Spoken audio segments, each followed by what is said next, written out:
This is the Big Breakdown, a long look back at some of the biggest stories we're covering for you at the Hidden Killers podcast and True Crime Today. This is Hidden Killers with Tony Bruschi. Here now, Tony Bruschi. It's one of those details in the case against Bryan Kohberger that seems too small to matter. Or does it? Your phone quietly searching for a familiar Wi-Fi network. No drama, no flashing neon sign, but in the world of digital forensic, those quiet moments are often the ones that change everything. And in this case, it was a single handshake between Bryan Kohberger's phone and a router broadcasting one particular name that we're about to dive into. What was that name on that router? The Mad Greek. Yeah, where two of the victims worked. There's a lot of data on Kohberger's phone that just doesn't exist.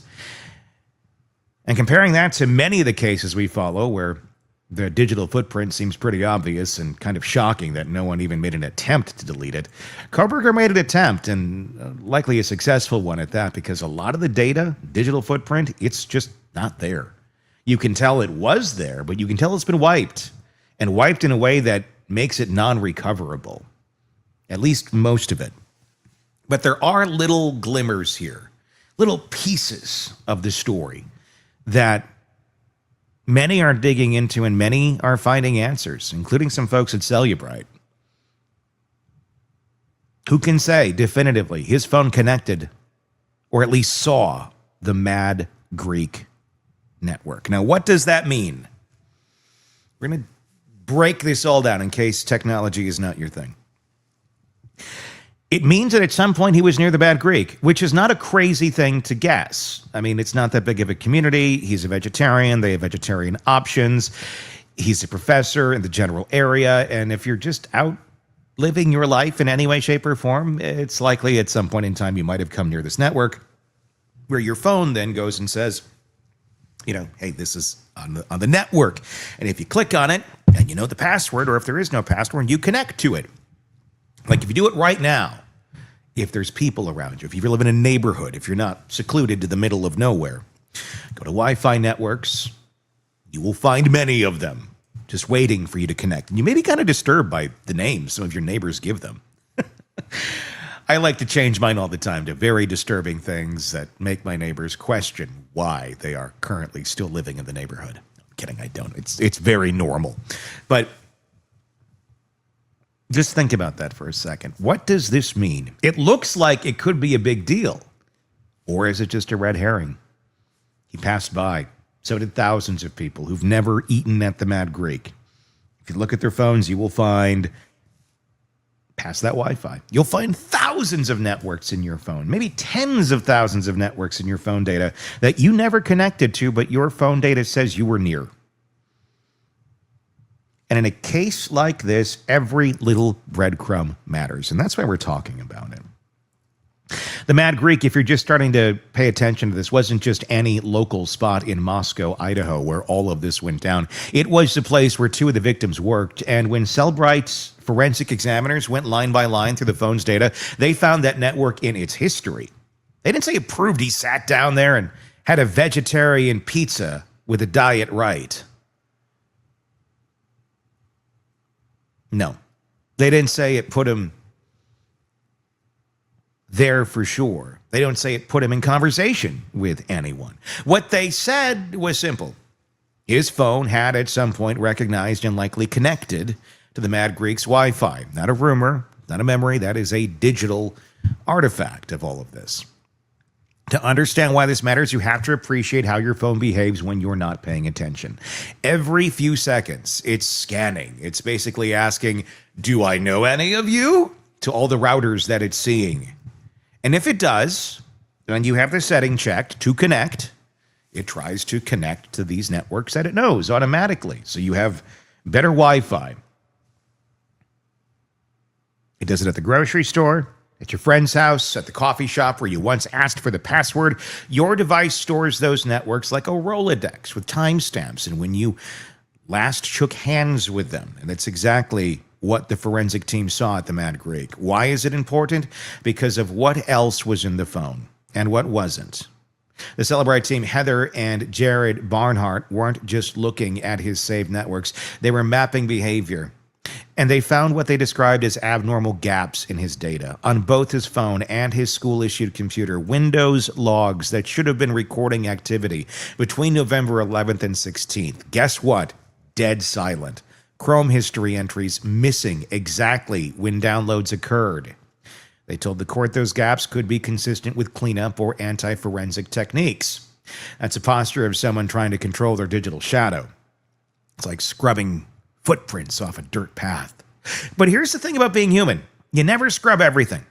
Somewhere, there's always a missing little spot. And for Kohberger, one of those missed spots was the digital memory of a restaurant where two victims worked. Now, in January 23, before any of this forensic detail was public, a former employee told People that Kohberger had been in the Mad Greek at least twice, ordering his vegan pizza.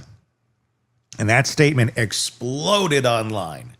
Then the owner issued a public denial, saying she had no memory or record of him ever being there, and pleaded with reporters to stop harassing her staff. The story died in a fog of conflicting human memory. But months later, the phone's memory entered the chat. And here's where it gets technical. Forensic tools like Celebrite can pull not just the visible known networks list from a phone setting, but also buried system files containing the network's name, the SSID, the router's unique identifier, the BSSID, and the last time the device associated with it. On Android, that lives in config and log files. On iOS, it's stored in the keychain and diagnostic dumps. The report didn't print the raw data, but the examiner's phrasing, passively logged, suggests an actual association event, not just seeing the network in the air. And that's a key difference. Seeing a network means you were nearby at once. Joining it means you were within the router's limited bubble, like inside or just outside. Consumer-grade routers in a small restaurant like the Mad Greek have a practical range of 50 to maybe 150 feet indoors. To join, you have to be inside that radius, and you usually need the password unless it's open, which means either they got it at some point or it was stored from a prior visit. This isn't a case where your phone connects to Starbucks Wi-Fi from a block away. It's a unique SSID tied to a single place, and if the examiners possibly more than once, as their comment is accurate, or if it is accurate, that suggests multiple join events, more than just one accidental brush. That's just one tile in the mosaic.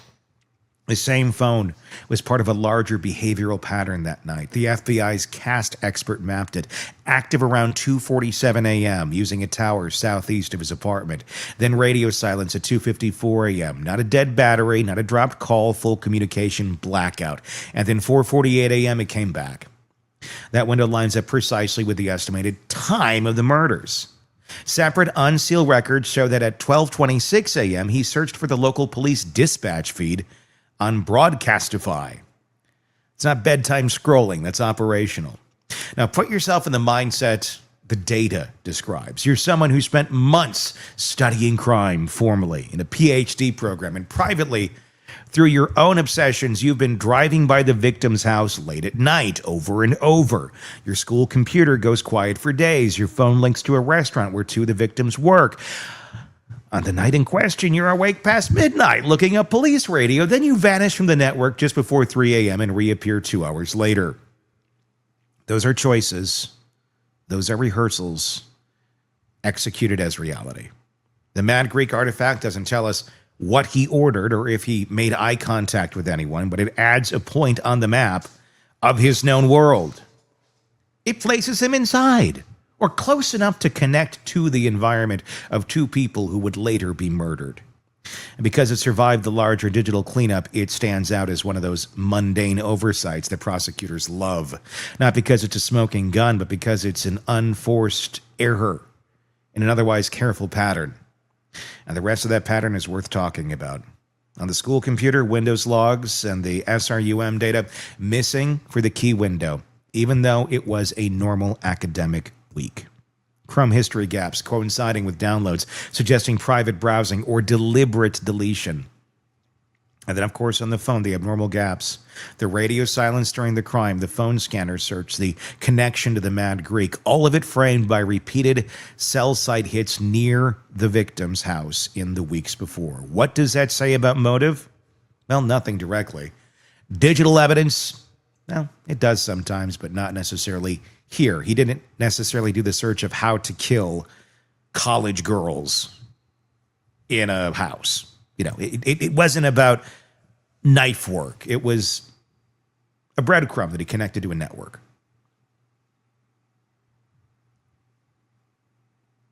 This is someone who thought he could choreograph every variable.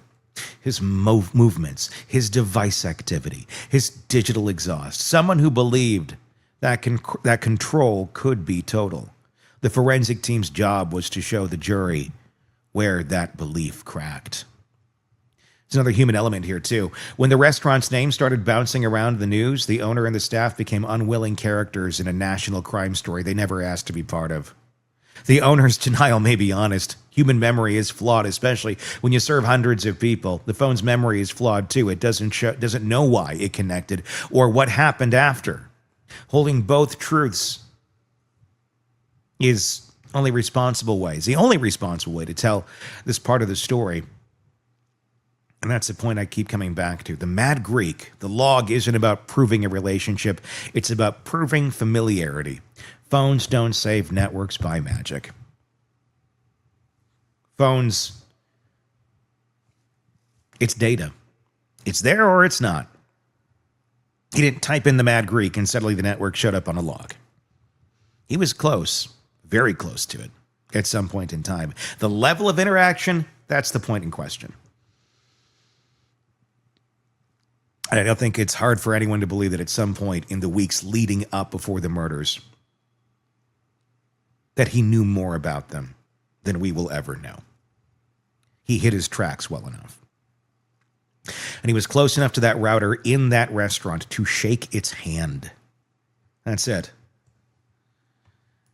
It's a case it's built on connecting thousands of tiny dots. And this one matters. Because when you stack it next to the other dots, the surveillance drives, the wiped logs, the midnight police scanner search, the communications blackout, it stops being a trivial detail. It becomes part of the architecture of the crime. Not a pillar, but a brick. And sometimes it's the overlooked bricks that keep the whole wall standing. Tell me what your thoughts are in the comments section. The Mad Greek is a quiet character in this story. How big of a role did it play? I don't know. I think some of the digital data is telling us more than we were aware of, more than even investigators were aware of. And I think we're going to continue to find more out. Even though obviously he's admitted to the crimes now and is in prison for the rest of his life. The whole how, when, where, those questions still linger, and we're going to keep doing our best to try. This is Hidden Killers with Tony Bruschi. Here now, Tony Bruschi. It is the part that no one wants to talk about, but it might be the most important. Because by now, the story of Bryan Kohberger isn't just about what he did. It's about what he didn't do, what no one did, and all the moments where this could have been stopped, but wasn't. Think about it.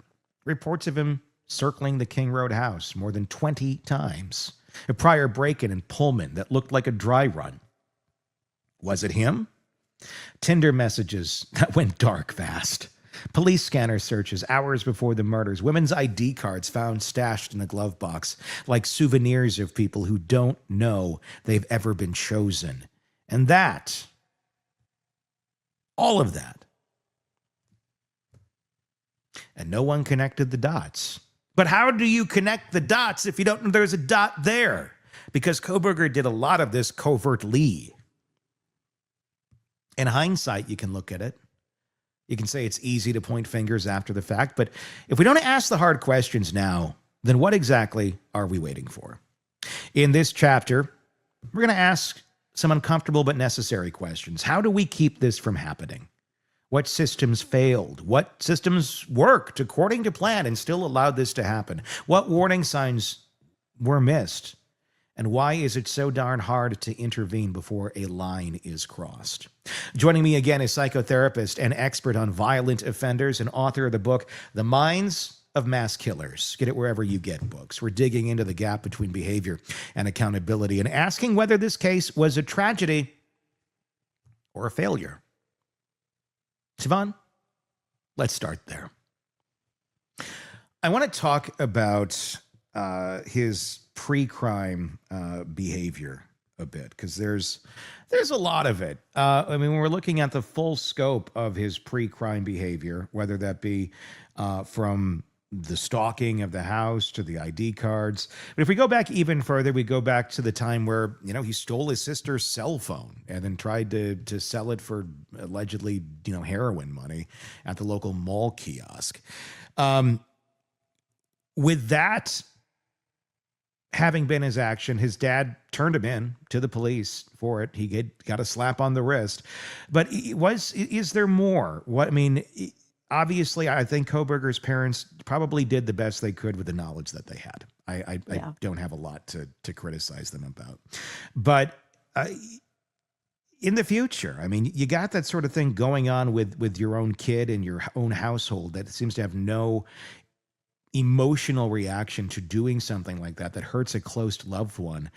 What do you do in that case as a parent or as a sibling that, okay, he did this. He doesn't seem to show any remorse for it. It's not the end of the world, but it's also like, the hell's wrong with this guy? Mm-hmm. Mm-hmm. Yeah, you stay grounded in reality that you have a very different sort of kid. And I would tell parents, when they're struggling with what's normal, what's not normal, how do I cope with this? What kind of discipline do we implement? Parents need to go to therapy, not because they're doing anything wrong or that there's anything wrong with them, but they need some professional help on how do we cope with this, because every case is going to be unique. So there's not a formula. But definitely they did the right thing by calling law enforcement and reporting it, because when your kids do something that's, antisocial, it's harming someone else, they need to have consequences, and they need to have consequences both inside the family and outside of the family. And so they did the right thing. Yeah, I don't see that they did anything wrong with this guy, but there are just certain things, people like this are very, very secretive. And I guarantee you his family had no idea of his dark fantasies because he didn't talk about it. He didn't let them know. And even if if they had put him in therapy, which of course I say is always a good idea, but he wouldn't have told the therapist any of that either. Mm-hmm. So when we look at how could people intervene, it's really tough with this kind of person because of their secretiveness. Well, and also, he's someone who consequences don't really seem to matter to him, Exactly. or only certain things do. Only certain things would trigger someone like him to seemingly get some sort of reaction out of him. So stealing his sister's phone, being caught with it, I don't think he cared. Yeah. There seemed to be a lot of things that just, even if it was socially wrong and he knew it, he didn't really care, even if he was caught. So how do you get through to somebody like that? Especially, that so many parents, I think, in this situation where they get a kid that's, it's out there, and the clinical term "out there" as I'm using, but he's just someone who can't seem to be reached, I think, is how I would think of it as a parent. I can't get through to him. I can't, no matter what, this is not working. It did seem during the testimony, during the victim impact statements, that dissing him like he was a high school freshman, that didn't fit in, seemed to make an impact on him when Olivia Gonzalez went up there and just eviscerated him like a mean girl. And I thought it was wonderful because it seemed to actually strike a bit of a nerve. But other than that, these people seem to have very bizarre places where they are triggered to get a reaction that is negative and visceral that they actually feel. Yeah, I think what you saw there is the narcissism. with, how dare they insult me because I really am superior over everyone else. And so you'd get a little bit of a, that would feel like a sting to him. But the psychopathy, that's really a brain difference. So he's got a lot of things about him. He came out of the chute with a different kind of brain, but they really don't learn from punishment.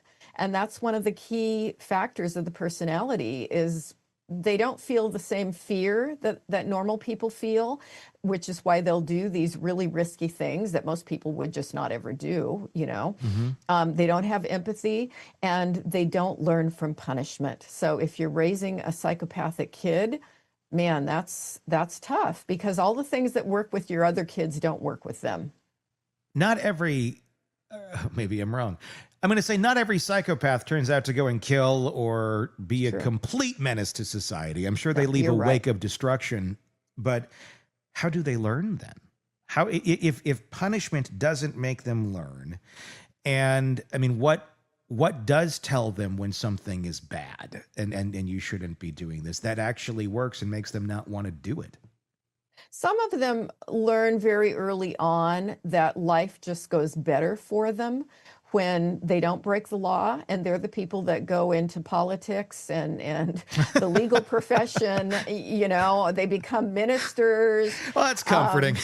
Yeah. And so, definitely not all psychopaths take the road of violence. They just don't need to because they find ways to manipulate other people and succeed and make money without becoming violent. But it's really interesting why some seem to pick that up, that life is going to go better for me if I don't break the law, and others don't. And you can throw in, there are some probably other elements like sadism, and we see that with some people. And when with mass killers, you certainly see sadistic qualities where they actually get a sense of pleasure from harming others. And I guess you could say there are psychopaths who don't really care about others, but they're not sadistic. And that's another variable. So many variables with this personality stuff. It's fascinating. It is. And I think that's the real problem because we like to tightly wrap a problem. Let's fix it. Let's put it in this box and here we go. There's the solution. And there really isn't a solution to this. I mean, if you want to go into like dystopian type society, I mean, would there ever be a way to mark this type of behavior? I mean, without some sort of infraction, I mean, it's one of the things we've been talking about when we've been discussing passing the trash with educators from district to district and things being reported but never getting to a criminal level, and it just never follows them. It never goes anywhere. I mean, should this be something more on medical radars, on doctors' radars, where, we do take inventory when we go in for a checkup. Okay, you were on this, I mean, it's a very quick checkup, and a lot of it is they're relying on your own self-reporting. Yeah. But obviously, if you're diagnosed of something, you get this sort of a diagnosis, it's usually after something happened and you're trying to figure out what's going on. But should there be more that we do in terms of looking and understanding people psychologically, just as we do physically, to parse out these sort of things earlier on and identify if they're actually there, and then take routes of, okay, this is how this person thinks, this is how we should help them navigate life, and hopefully they won't go into the serial killer route, but they're pretty apt to if we don't do something. Should there be more of that, just notating from actual professionals, not because of a police visit or a CPS report, just on your checkup? Let's dig into this deeper. Obviously, it costs money. There's a lot of things that would prevent it, but I would think that maybe we could get a better grasp on our society in terms of our mental health if there was a little more concern there. It's a really hard call. If we use Kohberger as a case study, let's say he really fits the criteria for autism. That fits millions and millions and millions of people now. And, do we do a pretty good job at screening for that, for neurodivergence? I think certainly pediatricians look for it now. But Were there any signs? Were there signs of OCD? Yes, but that fits millions and millions of people too. Yeah, like you got to keep So, digging. Like we have our surface level, like it's autism, it's a spectrum, it covers kind of yeah, everything, yeah, and then okay, well we got the OCD. Okay, that's still fairly surface level when we're talking yeah. about how deep this goes. I guess my point is, do we need to find a way to dig deeper into this? And I'm wondering if technology will help us find ways of doing this more than just the doctor's got his pad or he's just typing on there. What's going on here? Okay, I got my next one in 5 minutes. I got to get you in and out. I'm just wondering if we're going to have ways to detect this sort of thing, maybe through some sort of AI that can see things and understand things and little minute things that the average doctor just doesn't pick up on because they're doing 50 Yeah. other things. I I'm just don't wondering. see any way a doctor. I mean, Yeah. they've got 15 minutes, Yeah. preferably 10, Mhm. and they're gonna hit the big milestones. Yeah. And do they even have time to screen? This was something I was Yeah. reading in a medical journal this week. Do they have time to really screen every teenager they see for substance abuse? And No. we're Yeah. saying they need to do that. And Yeah. it's like, do they have time to go into their sexuality? And Mhm. are they having sex? And are they using protection? I mean, you'd need a 2-hour doctor appointment, You would. to do that Yeah. kind No, you of would. deep assessment. And what are their sexual fantasies, which they're not going to talk about, even if asked. So Sure. I don't see any practical way that we can do more in the healthcare system other than look for, one of the big red flags for people who are psychopathic is, as children, do they hurt animals? And so if a parent came in saying my kid has this kind of behavioral problem, I would think even at this point, they're going to get referred to a therapist by a medical doctor. And then a therapist is hopefully going to tune in more on these other areas of concern. And is this a kid we need to watch more closely? But yeah, I think we're a long way away from scanning everybody's brain Yeah. in childhood, and there are brain differences in psychopaths that can be observed. I think the research is still fairly young on this, but there are speculations about the brain differences that can be seen on fMRI. Yeah. But that's not something, I think the civil rights people would be all over it if you're trying to say, we're going to take everybody and scan your brains now. Yeah. I know. It's insane. But yeah. it's like Yeah. what we do seem to have some ways that we could do it, but it would violate some privacy rights, and it would change. I wouldn't say I'm going to say change. It would change the way we do some things. The same as it would change some things if mandatory reporting actually meant mandatory reporting. It would function better. But there's always the reasons. There's always the things that would put a hindrance to any of those things following through, and they're logical. They're valid. At the end of the day, yeah, we're dealing with every human being who is dramatically different and Yeah. trying to keep the bad ones out of the good flock. Siobhan's, It's hard. And It when is. you look at like the Devil's Den case, I mean, I'm sure there were people, I would guess, in the school system where there were complaints about him that would like to have been able to pass that information on, but they were prohibited by legal restraints on Yeah. how much they can share. I know one of the government systems I used to work in, that when they were screening new applicants, they could ask like 1 or 2 questions, and that's all they were allowed to ask. They weren't allowed to ask any further background information, which is unfortunate because I think there were people that got in as employees that probably should have been screened out. Yeah. But there were all these legal requirements about how much information they could request. And they know how to work those systems. They know how to just get far enough to either check the box if they want it checked or not have it checked, and keep on moving. And that's been the way they've survived for so long. Siobhan Scott, The Mind of Mass Killers. Check it out wherever you get books. Thank you, as always, for coming on and giving us your insight on this and the many cases we cover here. There is no perfect system. We know that. No algorithm, no checklist, no psychic hotline that can tell you when someone's going to kill. But that doesn't mean we throw up our hands and pretend there's nothing we can do. Because here's the thing, Bryan Kohberger didn't exist in a vacuum. He was on a campus, in a class, teaching students, swiping on Tinder, buying coffee, sitting in rooms with people who sensed something was off, but didn't know what to do with that feeling. I think we've all been there before, and I didn't know what to do either. I still don't know what to do in many cases. That's the question. It's not a why didn't people act, it's what are they supposed to do? We don't have a system that has anything in place or a clear path for when you see something like this and you say something like that, what you should expect after, or what that person's to do once you've said something. At the core of all this, it's a hesitation, the discomfort, the silence. We don't have a cultural or institutional framework for what to do with almost dangerous. We either wait until it's too late or we get uncomfortable labeling someone as a threat before there's blood on the floor. Siobhan explained, though, the signs were there. They were always there. The stalking, the control, the internal rehearsal. We need better tools to catch them, and more importantly, the courage to use them.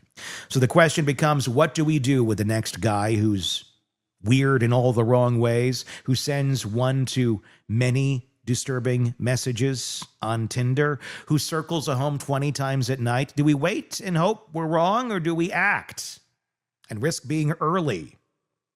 Because at the end of the day, prevention isn't about knowing. It's about deciding when close enough becomes too close. It's not a conversation about Kohberger. It's about every red flag we convince ourselves to ignore until the sirens come, until it's already over. Let me know your thoughts in the comments section of this video on YouTube. And if you've not already, press subscribe there or wherever you download podcasts. You can find us anywhere you get podcasts. Just search Hidden Killers with Tony Bruschi to get in on that. Same search for YouTube as well. Love to hear your thoughts. Until next time, I'm Tony Bruschi. We'll talk again real soon. Want more on this case and others? Then press subscribe now and don't miss a moment of true crime coverage from Tony Bruschi and the Hidden Killers podcast.